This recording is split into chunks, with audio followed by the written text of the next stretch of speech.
بسم اللہ الرحمن الرحیم، الحمدللہ رب العالمین والصلاة والسلام علی خاتم النبی۔ ناظرین محترم، السلام علیکم ورحمۃ اللہ وبرکاتہ۔ پروگرام ہے سیرت النبی، میں ہوں آپ کا میزبان ڈاکٹر محمود غزنوی۔ حسب معمول میرے ساتھ تشریف فرما ہے جناب شجاع الدین شیخ۔ ہر جمعے اور ہفتے کی رات ہماری آپ کی ARYQ TV پہ ملاقات ہوتی ہے۔ پچھلا پروگرام جو چل رہے ہیں اور جو پروگرام چل رہے ہیں وہ سیرت النبی میں تعلق باللہ کے حوالے سے ہیں، اور پچھلا پروگرام اگر آپ نے سنا ہوگا تو یا دیکھا ہوگا تو اس میں جو ہے وہ سیرت رسول اللہ صلی اللہ علیہ وسلم کی بیان ہو رہی تھی، اور دعوت و تبلیغ کے حوالے سے آپ پر جو مظالم ہوئے ان کا تذکرہ ہو رہا تھا۔ اور جو حدیث آخر میں شجاع صاحب نے ہدیہ کی تھی وہ یہ تھی کہ اللہ اسے تر و تازہ رکھے، جس نے جو بات مجھ سے سنی، مفہوم میں اس کا بیان کر رہا ہوں، تو وہ اسی طرح اسے آگے بڑھا دے۔ اب یہ حضور صلی اللہ علیہ وسلم کی حدیث مبارک اپنی جگہ بالکل درست ہے، لیکن اس میں بڑی احتیاط کا پہلو ضروری ہے، چونکہ آج کل سوشل میڈیا ہے، اور ہم نے دیکھا یہ ہے کہ سوشل میڈیا پر بغیر کسی تحقیق کے، بغیر کسی جد و جہد کیے، جو چیز جیسے آئی ہم نے اس کی تحقیق نہیں کی، اسے تلاش نہیں کیا، اس کو ویسے آگے بڑھا دیا۔ کچھ چیزیں ایسی بھی دیکھنے میں آئی ہیں جن کا تعلق احادیث مبارکہ سے ہے ہی نہیں۔ کچھ چیزیں ایسی ہیں جو بزرگ قول حدیث کے طور پر ہم نے آگے بڑھا دیا۔ پھر اس بات کا بھی خیال رکھنا چاہیے کہ رسول اللہ صلی اللہ علیہ وسلم نے اس کی بھی بڑی وعید فرمائی ہے کہ جس نے حضور صلی اللہ علیہ وسلم سے ایک لفظ بھی غلط منسوب کیا وہ اپنا ٹھکانہ جہنم میں کر لے۔ تو یہ حدیث بہت اہم ہے جو شجاع صاحب نے ارشاد فرمائی تھی کہ تر و تازہ رہے گا وہ شخص، دعا ہے حضور کی جو اس بات کو آگے پہنچا، لیکن اس کے لیے تحقیق کرنا بھی ضروری ہے کہ ہم جو بات آگے پہنچا رہے ہیں آیا وہی رسول اللہ کی صحیح حدیث ہے یا نہیں ہے۔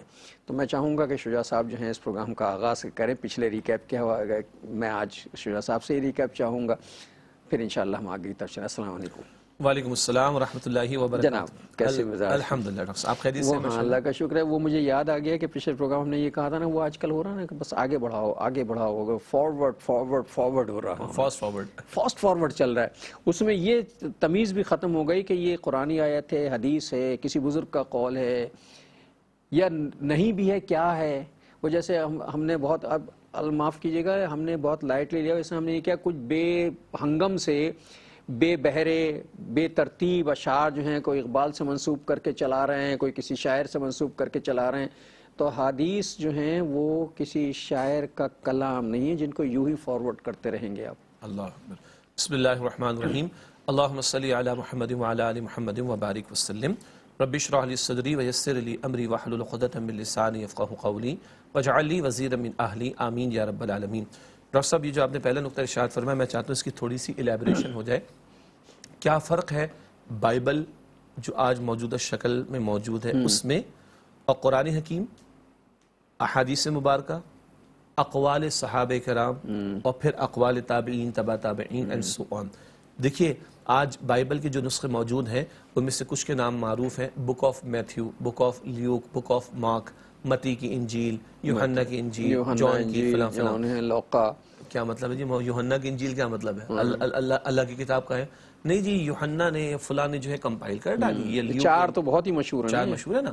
اب اس میں کلام الہی بھی موجود ہے، کلام عیسیٰ علیہ السلام بھی موجود ہے، کلام حواریین ڈسائپلز عیسیٰ علیہ السلام کے جو ساتھی تھے ان کا بھی کلام موجود ہے، اور جو کمپائلر ہے اس کی رائے بھی موجود ہے، اس کی رائے بھی موجود ہے۔ You cannot differentiate what is the word of Allah, what is the word of the Prophet, and what is the word of the disciple of the Prophet, and what is the word of the compiler of that book۔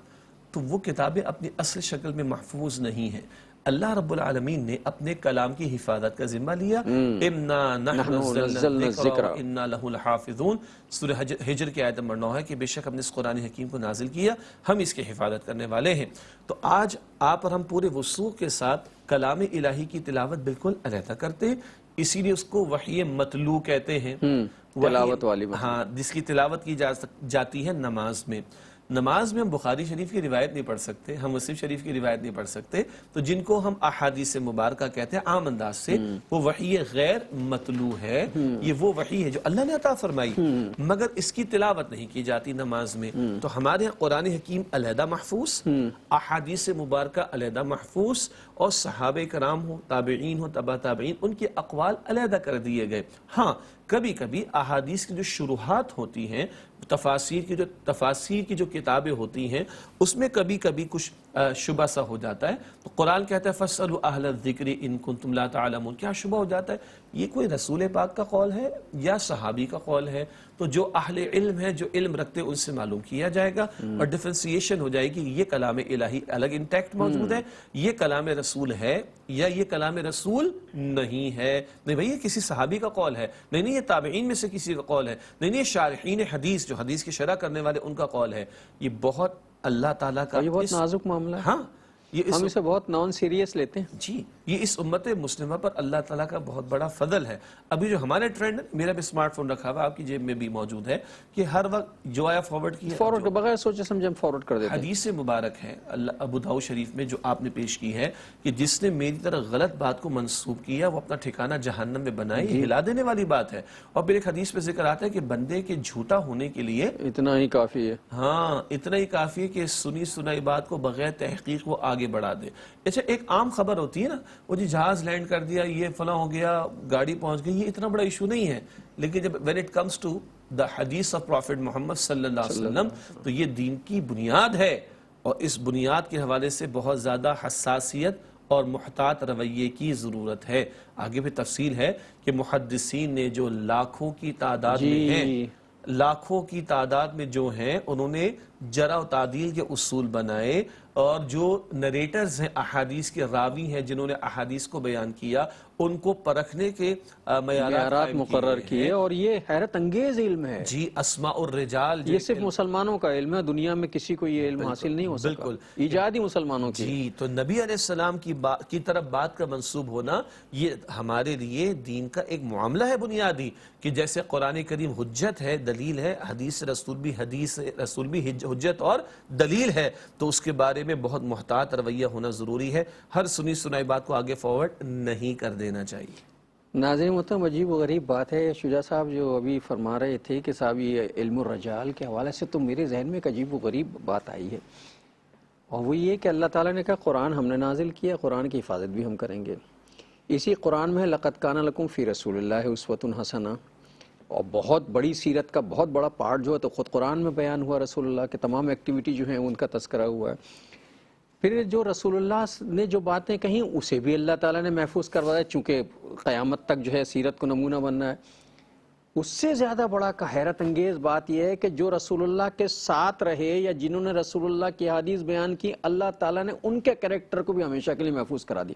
یہ صحابہ کرام کی جنہوں نے روایتیں بیان کی ہیں، ان کا تو پورا بیک گراؤنڈ ریکارڈ ہے نا، کہ کون تھے، کہاں رہتے تھے، ایکٹیویٹی کیا تھی، یہ بھی محفوظ ہو گئے سارے۔ اس کا مطلب یہ ہوا کہ رسول اللہ صلی اللہ علیہ وسلم سے جس کی نسبت ہوئی وہ محفوظ ہو گیا۔ جی آپ کی گفتگو میں ایک جملہ آیا، میں چاہتا ہوں اس کے ذیل میں یہ اسماء الرجال کی تھوڑی وضاحت ہو جائے۔ اسماء الرجال، اسم نام کو، اسماء اس کی جمع، اور رجال افراد، تو افراد کے نام، یہ ایک ٹائٹل ہے اس پورے علم کا کہ نبی علیہ السلام کی احادیث کو روایت کرنے والوں کی تعداد لاکھوں میں ہے۔ اچھا جی، ہم جب عدالتی کارروائیوں کو دیکھتے ہیں تو ایک جج بیٹھا ہوتا ہے اور ایک کوئی معاملہ پیش آیا ہوتا ہے، اس معاملے کو اسے دیکھا نہیں ہوتا، تو پھر وہ کیا کرتا ہے؟ وہ شواہد کے بارے میں، گواہوں کے بارے میں طے کرتا ہے، یعنی ان کو گواہوں کو سنتا ہے، جو ایویڈنس پریزنٹ کیا جاتا ہے اس کو ایویلویٹ کرتا ہے، اور اس کے بعد اس معاملے کے بارے میں ایک فیصلہ کرتا ہے۔ پھر گواہی کو پرکھا جاتا ہے صحیح ہے کہ نہیں، گواہی کے ساتھ ایویڈنس کو دیکھا جاتا ہے صحیح ہے کہ نہیں۔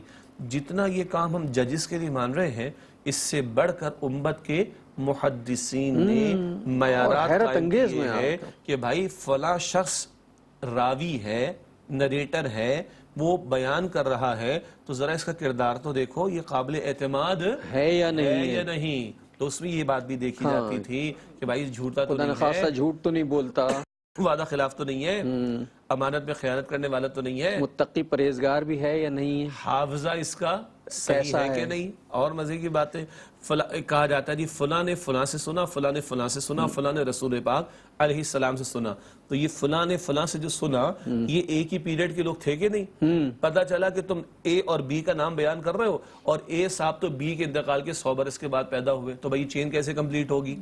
یہ اسماء و رجال کا علم ہے جس میں محدثین نے لاکھوں زندگیوں کو پرکھ کر بتایا، اور عجیب عجیب مسئلے عجیب عجیب واقعات ہیں. ایک محدث سے ان کے والد کے بارے میں پوچھا گیا کہ آپ کے والد کا کردار کیسا تھا. کہ ابا میرے ابا ہیں لیکن بھائی جھوٹ بولتے تھے, باپ کو بھی نہیں چھوڑا.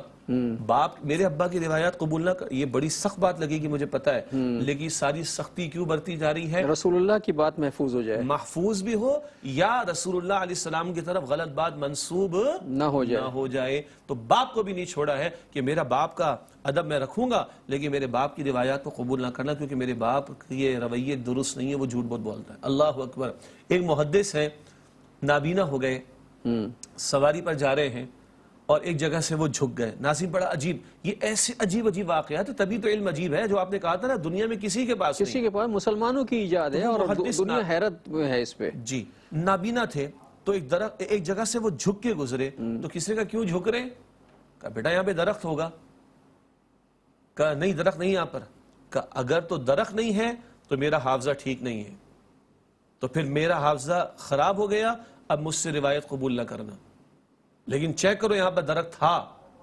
اب وہاں بھائی لوگ بڑے پریشان ہو گئے, محدث ہیں, وہ چیک کروائے گا, پتہ چلا جناب یہاں پہ صدیوں درخت رہا ہے اور وہ کچھ عرصے پہلے کٹ گیا تھا, اور ان کے نابینا ہونے سے پہلے کا وہ واقعہ ہوگا. بات بنائی جاتی رہی, اتنا احتیاط کا معاملہ. تو حافظے میں کیا, ایک سرٹن اسٹیج تک فلاں کا حافظہ ٹھیک ہے, تب تک اس کی بیان کرتا روایت قبول کی جائے گی. جب حافظے میں فساد یا بگاڑ آ گیا تو اس کے بعد اس کی روایت کو قبول نہیں کیا جائے گا. یہ میں نے اشارتاً بات کہی ہے, اس سے اس علم کی گہرائی اور گہرائی اور وسعتوں کا اندازہ ہو سکتا ہے. یہ بہت اہم بات ہے جس پر ہم بات کر رہے ہیں. ایک وقفہ لے لیں پھر آ کے مزید اس پر بات کریں. السلام علیکم ورحمۃ اللہ وبرکاتہ. ویلکم بیک ناظرین. وقفے کے بعد پروگرام سیرت النبی صلی اللہ علیہ وآلہ وسلم میں آپ کا خیر مقدم ہے. آپ کہیں گے کہ آج بات کہاں سے کہاں نکل آئی. وہ پچھلے پروگرام میں حدیث ہدیہ ہوئی تھی کہ جو مجھ سے سنے اس بات کو آگے بڑھا دے تو وہ اللہ تعالیٰ اسے شاد و آباد رکھے. تو میں نے یہ بات کہی تھی کہ بھائی یہ آگے بڑھانے کا رواج آج کل سوشل میڈیا پہ, جس میں بہت سی سوشل سائڈ ہیں کہ جو سنا اسے آگے بڑھا دیا, اتنے آسانی سے آگے بڑھانے کی اجازت نہیں ہے. یہ جو معاملہ چل رہا ہے علم و رجال کا, یہ بہت اہم ہے. اور جیسے کہ آپ سنا کہ رسول اللہ کی بات, اور پھر ایسا بھی ہے کہ اللہ نے ہر چیز محفوظ کروائی ہے. رسول اللہ صلی اللہ علیہ وسلم کی حد یہ ہے کہ جن احادیث کو ہم ضعیف احادیث کہتے ہیں, غریب احادیث کہتے ہیں, جن کا راوی شاید ایک آدھی ہے اور کوئی دوسرا راوی نہیں ملا ہے, وہ بھی جو ہے علماء نے ضائع نہیں کہ ان کو بھی محفوظ کر کے رکھ لیا ہے. چونکہ ان کا راوی جو ہے وہ اوتھینٹک ہے, اس لیے ان کو بھی محفوظ کر کے رکھ لیا ہے. تو یہ ایک ایسا کام ہے. اب آپ سوچئے کہ جس کام پہ اتنی محنت کی گئی ہو اسے ہم آنکھیں بند کر کے آگے بڑھاتے رہیں, تو پھر سوچنا چاہیے اس پہ 100 مرتبہ. اب آپ نے ضعیف حدیث کا ذکر بھی کیا. ٹیکنیکل باتیں میں چاہتا ہوں دو چار ہمارے ناظرین کی دلچسپی کے لیے اصل میں مسئلہ یہ کہ یہ معاملہ دین کا ہے اور رسول اللہ کا ہے, تو ہم سیرت کا پروگرام ہے, تو ہر چیز بات ہونی چاہیے نا. اور میں تو ایک طالب علم کی حیثیت سے بنیادی کچھ نقطے عرض کر رہا ہوں. اللہ ہمارے محدثین, ہمارے علماء پر رحمت نازل فرمائے, جنہوں نے اس علم کو مرتب کر کے ہمارے سامنے رکھا. اور آج ہم اس پوزیشن میں ہیں کہ اگر تھوڑا سا وقت لگائیں تو ساری کمپائلیشن کو دیکھا جا سکتا ہے. وہ اردو میں بھی دستیاب ہے, اب تو سوشل میڈیا پہ بھی, اب تو آن لائن دستیاب ہے. تمام احادیث کے مجموعے, تمام تفاسیر سب آن لائن موجود ہیں. صرف احادیث کے مجموعے نہیں, وہ جو ہم راویوں کی چھان پھٹک کی بات وہ بھی موجود ہے, ان کی بایوگرافی بھی موجود ہے. اچھا, اب ایک دلچسپ نقطہ ہمارے ناظرین کو کام آئے گا انشاءاللہ تعالی. ایک حدیث ہوتی ہے صحیح درجے کی, ایک حسن درجے کی, ایک ضعیف درجے کی, ایک اس کے بعد ہوتی موضوع گھڑی ہوئی. تو کہیں گھڑی ہوئی حدیث, اب گھڑی ہوئی کو لفظ حدیث کہنا اچھا نہیں لگ رہا, مگر محدثین نے کیٹیگری بنائی ہے, بھئی یہ گھڑی ہوئی بات ہے, یہ فیبریکیٹڈ ہے, یہ قبول نہ کی جائے نبی علیہ السلام کے قول کے طور پر. ان کو بھی کمپائل کر کے الگ کر دیا گیا. اب ایک دلیل سمجھ لیں یہاں پر. دیکھیں ہم پاکستان کی بات کرتے ہیں, state bank of Pakistan publish کرتے ہیں نا نوٹ کو, تو 5000 کا نوٹ بھی ہے, 1000 کا نوٹ بھی ہے, 500 کا بھی نوٹ ہے. جعلی نوٹ بھی مارکیٹ میں آ جاتے ہیں. کیا خیال ہے 10,000 کا جعلی نوٹ آپ کو کہیں ملے گا؟ نہیں ملے گا. کیوں؟ جاری نہیں ہوا. اور جاری نہیں ہوا. وہ جعلی نوٹ جو 10,000 کا ہو وہ نہیں ملے گا, کیونکہ 10,000 کا جاری نہیں ہوا. 5 کا ہو سکتا ہے مل جائے, 1000 کا ہو سکتا ہے مل جائے. جعلی کے مارکیٹ میں آنے کا مطلب ہی یہ ہوتا ہے کہ اصل موجود ہے, اوریجنل موجود ہے. جان لیجئے کہ امت کے دشمنوں نے اسلام کے دشمنوں نے ایسی ایسی باتیں شامل کرنے کی کوششیں کی کہ مسلمانوں کا جو علم ہے وہ ڈسٹورشن کا شکار ہو جائے. یہ بھی ایک مشن تھا نا دشمنان اسلام کا. بھائی ہر جگہ جیسے ہمارا ایک مشن ہے تبلیغ کرنے کا، بات پھیلانے کا، ایسے ہی اس تبلیغ کو کے راستے میں رکاوٹیں ڈالنے کا بھی تو ایک مشن ہے. جی، تو اس دین کا جو صحیح علم ہے اس کو ڈسٹورشن کا شکار بنانا، اس کو مینیپولیٹ کرنے کی کوشش کرنا، تذبذب پیدا کر دینا، تذبذب پیدا کرنا، بگاڑ پیدا کرنا، یہ دین دشمنوں کا تعلق رہا نا. اچھا، تو اب ہمارے محدثین نے اصول میں مرتب فرما دیے اور ججمنٹ کے لیے کرائیٹیریا بھی دے دیا، لیکن مجھ جیسا عام آدمی تو ججمنٹ نہیں کرے گا، نہیں کر سکتا نا، ممکن ہی نہیں، وہ ہماری فیلڈ نہیں ہے نا. ہم بھی نہیں کر سکتے. اچھا، ایک اور نقطہ، بھائی جعلی نوٹ ہوتے ہیں مارکیٹ کے اندر، لیکن میں بینکر نہیں ہوں، آپ بینکر نہیں ہیں، آپ اور میں نہیں پہچان پاتے، لیکن جو بینکر ہے وہ پہچان لیتا، یا جو روز کا کیشیئر کا کام کرتا ہے، آپ اس کے ہاتھ میں رکھیں گے، وہ 100 میں سے 4 نوٹ الگ کر کے آپ کے ہاتھ میں تھما دے گا، یہ اس کا ایکسپرٹ ہے. کلیئر؟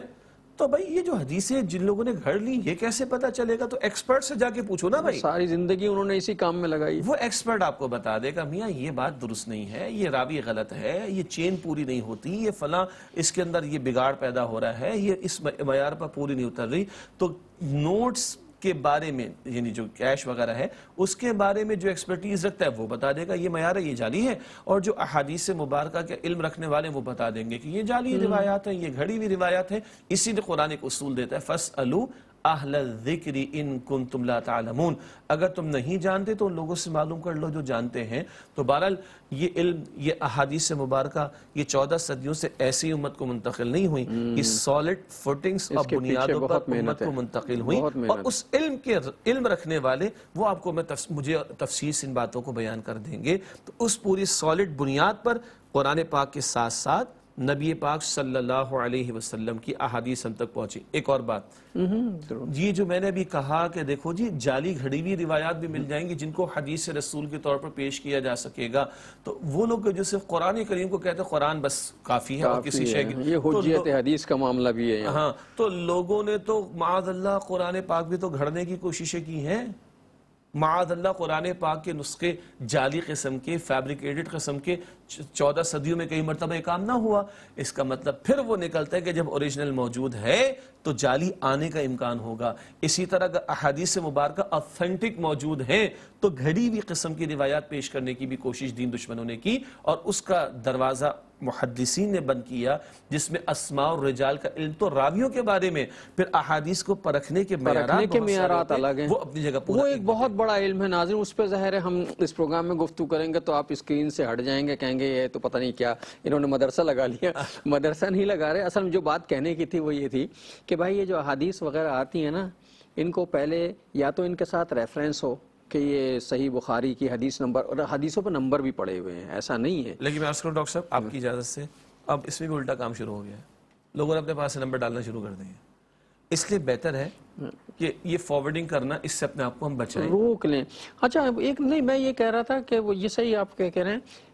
میں ایک بات شیئر کرنا، سوشل میڈیا پر ایک صاحب نے قرآن کی آیت جو ہے وہ ڈالی، اس کو ڈال کے اس کا ریفرنس دے دیا، آیت نمبر یہ ہے، اور اس کا ترجمہ جو ہے وہ کچھ اور کیا. وہ مجھے ذرا سا کلک کیا کہ یار شاید ایسا نہیں ہے. اگو کہ میں کوئی بہت ترجمہ پڑھا ہوا بہت زیادہ نہیں ہوں، میں ایمانداری سے بتا، کلک کیا کہ نہیں یہ شاید ایسا.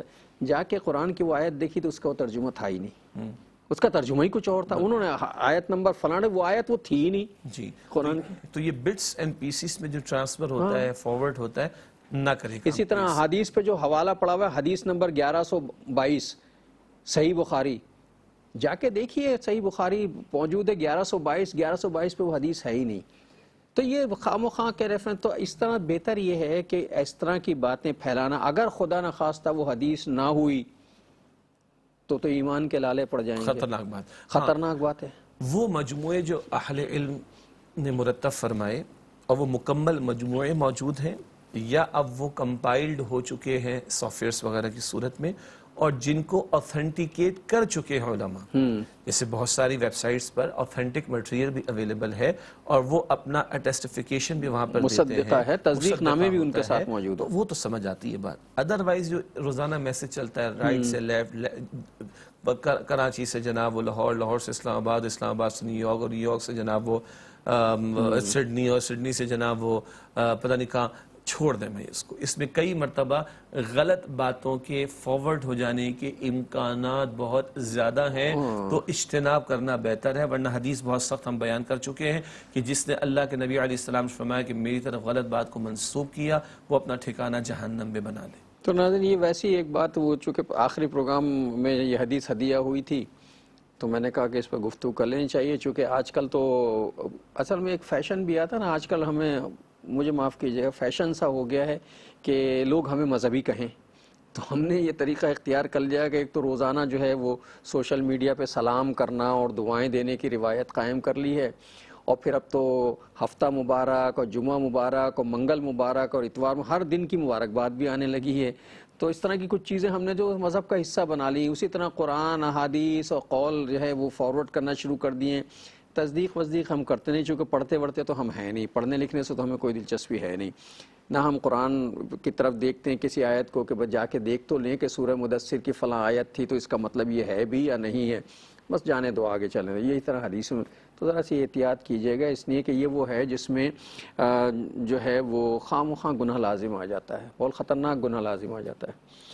تو بہرحال جو پروگرام پچھلا ہو رہا تھا یہ بات وہاں سے نکلی تھی, وہ جو ہے وہ ہو رہا تھا دعوت و تبلیغ کے حوالے سے, اور رسول اللہ صلی اللہ علیہ وسلم کو جتنی تکلیفیں اس راہ میں ابتدا ہی سے دینا شروع کی, تو اللہ تعالیٰ نے سورہ مدثر میں کہا کہ اس راستے میں تم پر بہت تکلیفیں آئیں گی, لوگ تمہیں نیست و نابود کرنے کے در پہ ہو جائیں گے, لیکن صبر کے ساتھ حق پر قائم رہنا.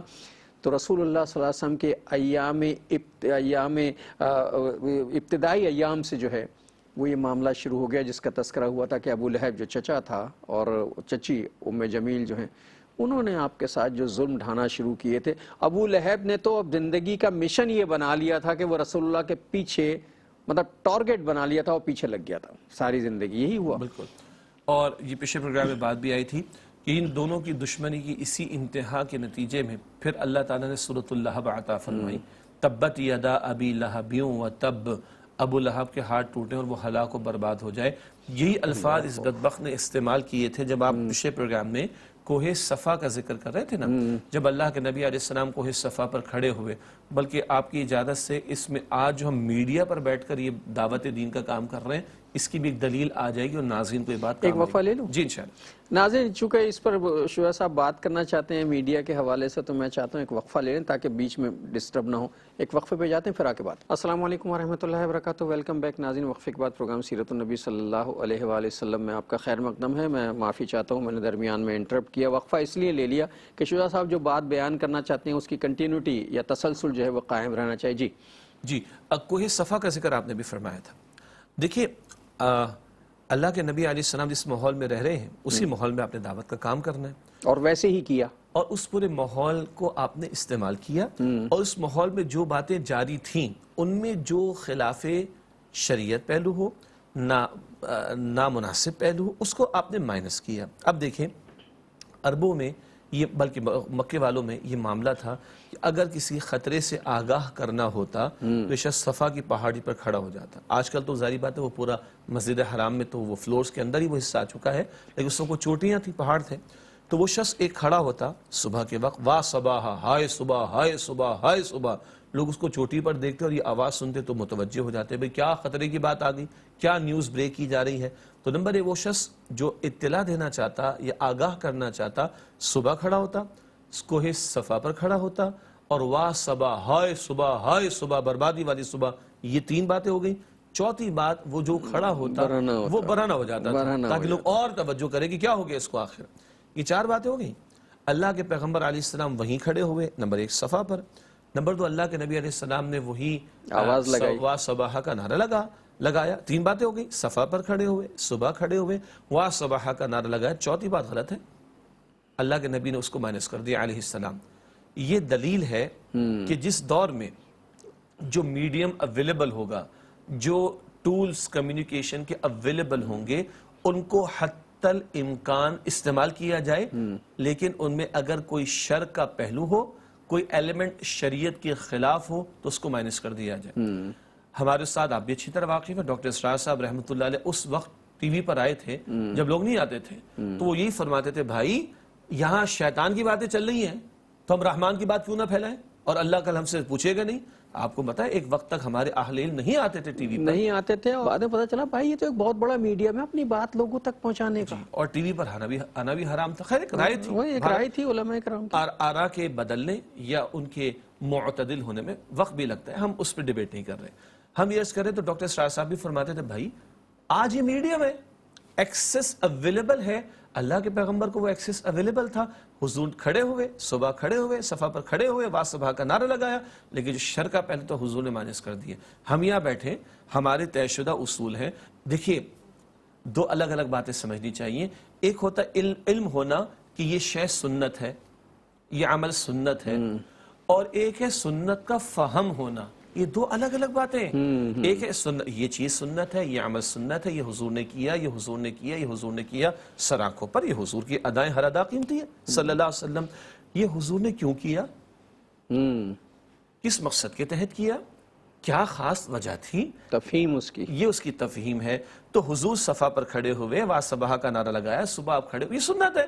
لیکن حضور نے سارا کچھ کیوں کیا, اس سے کہ اس وقت لوگوں تک بات کو کنوے کرنے اور پہنچانے کا رائج طریقہ یہ ہے, رائج الوقت طریقہ جو ہے. اب مثلا آج میڈیا کا زمانہ ہے, اب میں آج اگر گھوڑا گاڑی پہ لاؤڈ اسپیکر لگا کے تبلیغ کرنے نکلوں, لوگ کہیں گے پاگل ہو گئے ہو, کس زمانے کی باتیں کرتے ہو. اب یہ وہ میڈیا کا زمانہ ہے, سوشل میڈیا کا زمانہ ہے, ٹیلی ویژن کا زمانہ ہے, سیٹلائٹ کا زمانہ. تم جو ہے گدھا گاڑی کے اوپر لاؤڈ اسپیکر لگا کے تبلیغ کرنے نکلے ہو.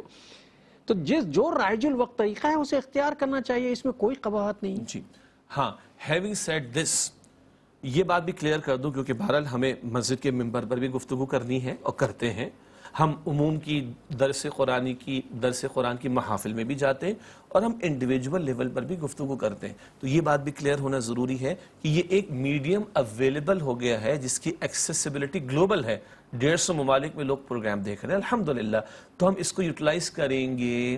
البتہ ناظرین ہمارے سامنے نہیں ہے.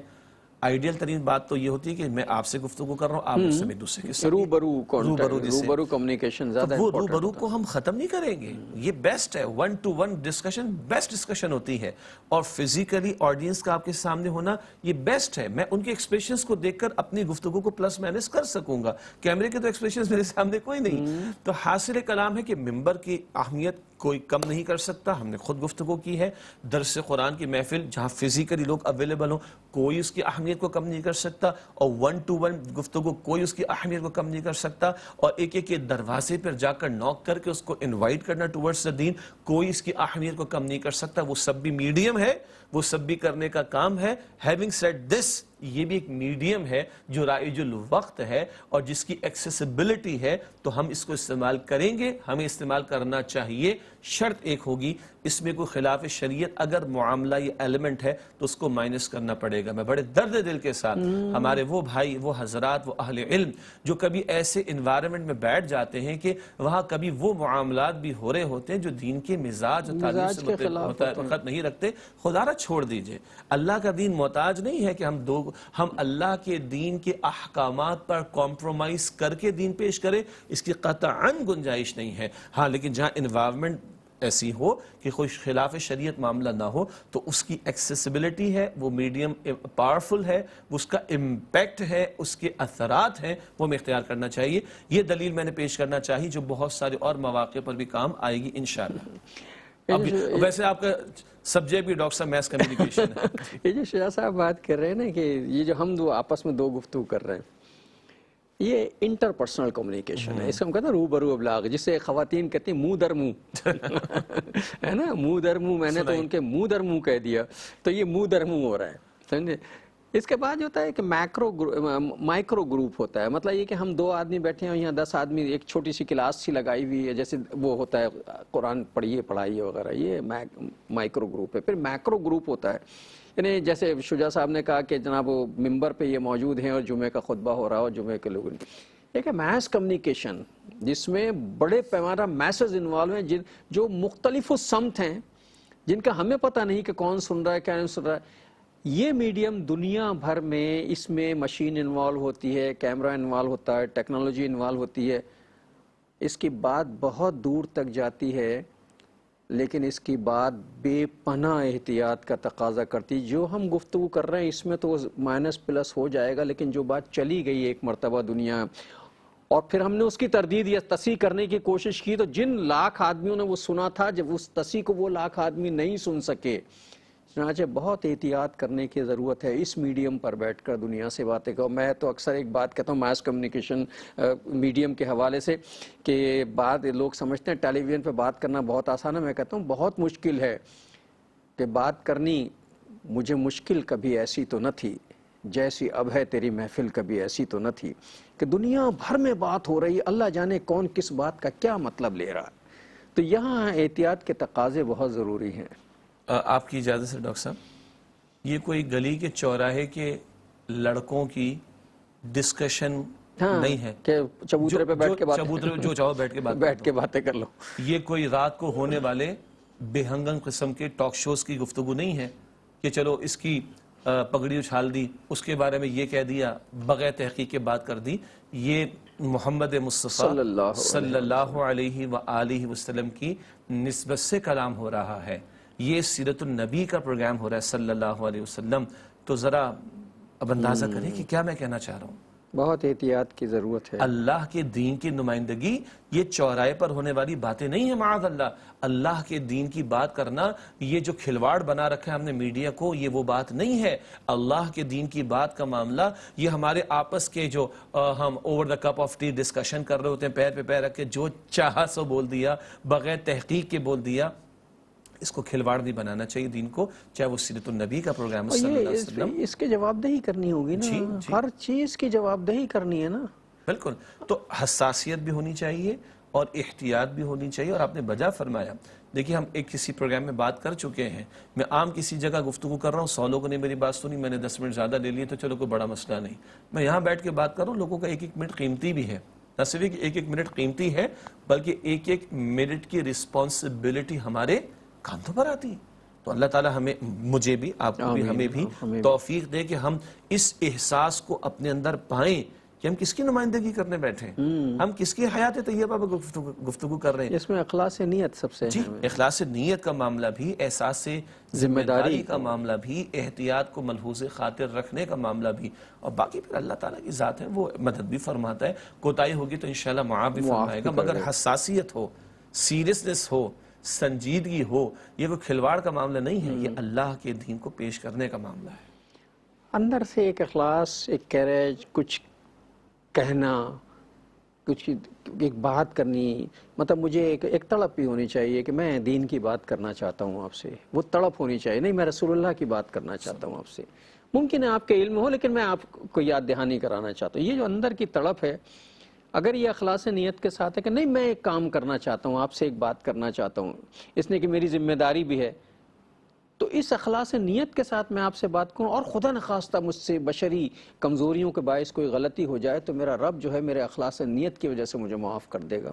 تو بات کو آگے بڑھانا چاہیے، لیکن احتیاط بہت ضروری ہے. چونکہ وہ شعر کسی اور حوالے سے اس کا دوسرا مصرع میں پڑھ رہا ہوں، پہلا نہیں پڑھتا چونکہ خاص سمتی جو توجہ جاتی ہے کہ عشق میں اے مبصرین کرام یہی ٹیکنیک کام آتی ہے اور یہی لے کے ڈوب جاتی ہے. تو کبھی کبھی اگر یہ ٹیکنیک جو ہے وہ کام آئے تو کبھی کبھی یہ لے کے بھی ڈوب جاتی ہے. تو میں پروگرام کا آج کا وقت ختم ہو رہا ہے، میں صاحب سے حدیث ہدیہ کروانا چاہتا ہوں. نبی اکرم صلی اللہ علیہ وسلم نے ارشاد فرمایا کہ الدال علی الخیر کفاعلہ، نیکی کی دعوت دینے والا نیکی کرنے والے کی طرح ہے. صحیح مسلم شریف کی روایت ہے. حاصل اس کا یہ ہے، ہم نے کسی کو خیر کی دعوت دی، وہ عمل کرے گا، اس کو اتنا اجر تو ملے گا، اور اس کے اجر میں کمی کیے بغیر اس کو دعوت دینے والے کو بھی اتنا اجر عطا ہوگا. یہ ہماری انویسٹمنٹ ہے. اللہ ہمیں اس کی توفیق عطا. اللہ ہمیں اس کی توفیق دے. اور آج کے پروگرام میں اور پچھلے تمام پروگراموں میں اگر ہم سے کوئی کوتاہی ہوئی ہو بشری کمزوری کے باعث، اللہ تعالیٰ اسے معاف کرے اور ہم سب کو ہدایت عطا فرمائے. اس کے ساتھ ہی ہمارے آج کے پروگرام کا وقت ختم ہوا. اگلے پروگرام تک کے لیے جناب شجاع الدین شیخ اور اپنے میزبان ڈاکٹر محمود غزنوی کو اجازت دیجیے. اللہ نگہبان. والسلام علیکم ورحمۃ اللہ وبرکاتہ.